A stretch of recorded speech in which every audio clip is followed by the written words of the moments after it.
Hello friends, आजकल काफी चर्चा में आने वाली मूवी द ताज स्टोरी का ट्रेलर रिलीज हुआ है और इस मूवी में लोगों के दिमाग में सीधा एक नैरेटिव डालने की कोशिश की गई है कि ताजमहल एक्चुअली तेजो महल था। अब क्रिटिसिज्म तो एक्सपेक्टेड था ही, लेकिन सपोर्ट भी मिल रहा है और सबसे जबरदस्त बात यह है कि एक क्रिएटर ने इस वीडियो में ऐसी गंद मचाई है जितनी किसी ने भी नहीं मचाई।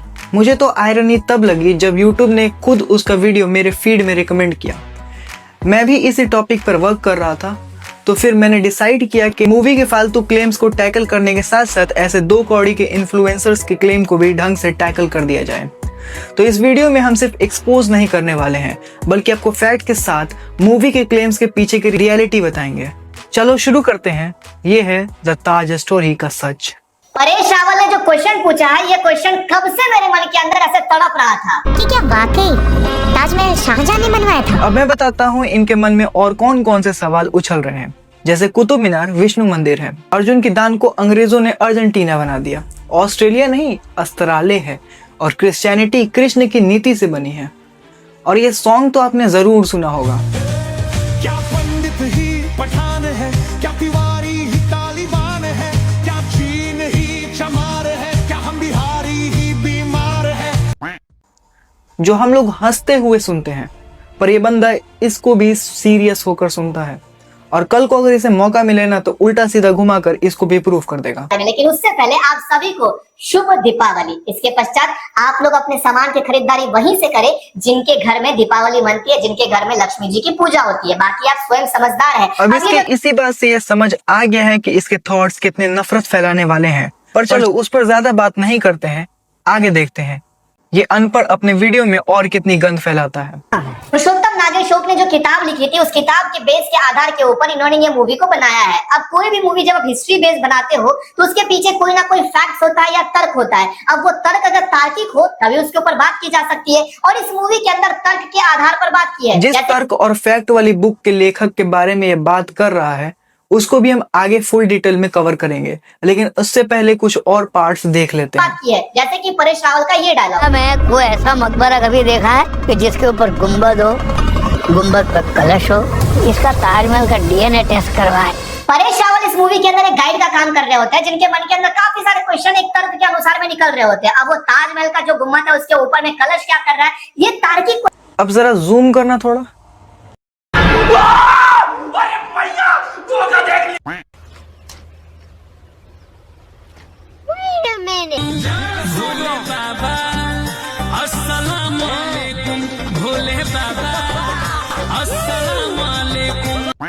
अब इसके फैक्ट्स पर बात करते हैं। जो स्ट्रक्चर आप देखते हो डोम के ऊपर, वो ना पूरा कलश है ना पूरा क्रेसेंट, वो एक्चुअली कंपोजिट फिनेल है।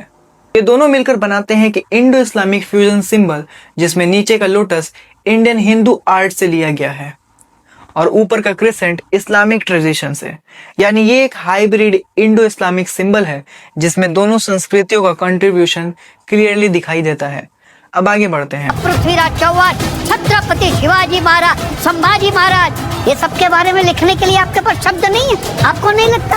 आपको शर्म से डूब जाना चाहिए। सीन को देखकर ना मुझे एकदम से प्रमिला थापड़ याद आ गई, जिसके इतिहास को पढ़कर जेएनयू के बच्चों के दिमाग के बत्ती हिले हुआ है। इनके लिए जो अब यहाँ पर ये बोलता है प्रमिला थापर। प्रमिला थापड़ याद आ प्रमिला थापड़ याद आ। मैं लिटरली ये नाम पहली बार सुन रहा था, तो सोचा गूगल कर लेते हैं, और भाई हर जगह रोमिला थापर ही आ रही थी। फिर जैसे ही इसने जेएनयू बोला तब कंफर्म हो गया ये एक्चुअली रोमिला थापर की ही बात कर रहा है। इसके इतिहास को पढ़कर जेएनयू के बच्चों के दिमाग के बत्ती। मतलब ये बंदा सस्ता एल्विश वर्जन है।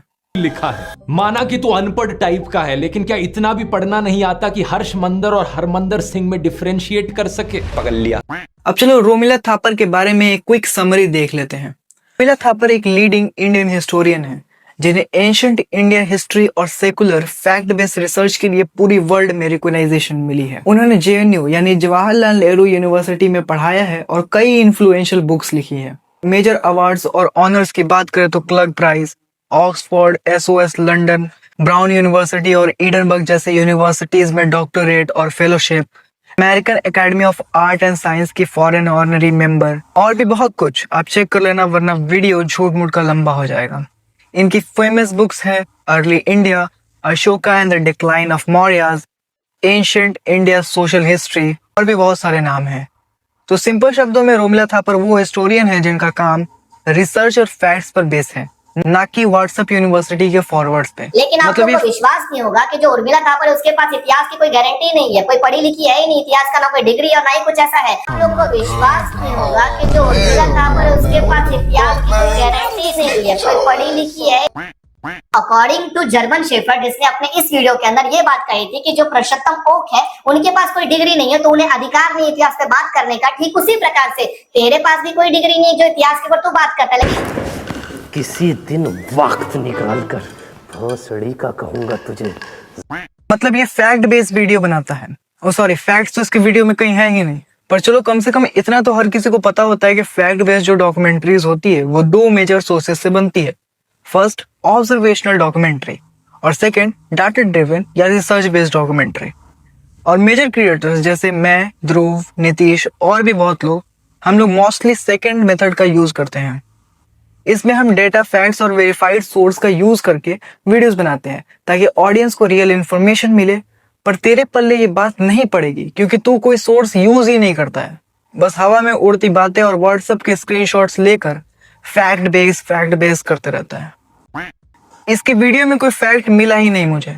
इसका वीडियो ताज स्टोरी पर बेस है, पर ताज स्टोरी छोड़कर ये पहुंच गया राजस्थान, महाराष्ट्र, कश्मीर, हर जगह, लेकिन एक भी तर्क इसने नहीं रखा है। अब मैंने बोला था कि उस बुक के ऑथर के बारे में लास्ट में बात करेंगे, हालांकि और भी टॉपिक्स काउंटर करने के लिए हैं। अगर आप लोग कभी आगरा जाइएगा तो वहाँ अगर रिक्शा वाला जो कि सनातनी है वो आपको मिल जाए तो आपसे जरूर कहेगा कि भैया ताजमहल घुमा दे। आप कहोगे कि यार वहाँ तो सब चलते हैं, कुछ और दिखाओ, तो वो आपसे कहेगा कि एक बार ताजमहल देख ही लीजिए, क्या पता कब बुलडोजर चल जाए और अंदर से महादेव। आप कहते हैं कि ताजमहल को दोबारा तेजो महलाई बनाना चाहिए। नहीं, मैं नहीं मानता हूँ। आप ऐसा नहीं मानते? मैं नहीं मानता हूँ। कई नहीं चाहते कि ताजमहल को खरोच भी पहुंचे। फूलों की लाशों में ताजगी चाहता है, आदमी चूतिया है, कुछ भी चाह। पर झूठ मूठ का वीडियो लंबा करना मेरी आदत नहीं है। तो इस बुक के ऑथर है पी.एन. ओक।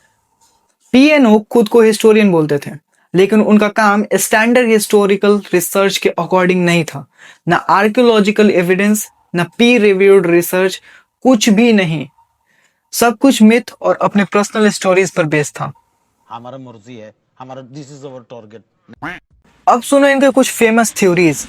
इन्होंने बोला था कि ताजमहल एक शिव मंदिर था जिसे उन्होंने तेजो महालय कहा। फतेहपुर सिकरी एक हिंदू टेम्पल सिटी थी और बाकी मुगल मॉन्यूमेंट्स को भी ये हिंदू साइट्स बताते थे।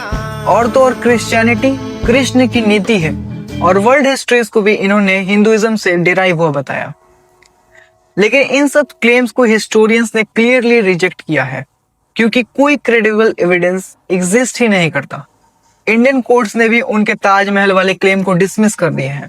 बड़ी ही दुख है जनाब हमारी जिंदगी में। ऑडियो रिकॉर्ड भी किया तो माइक की खराब क्वालिटी की वजह से नॉइज ज्यादा हो गया।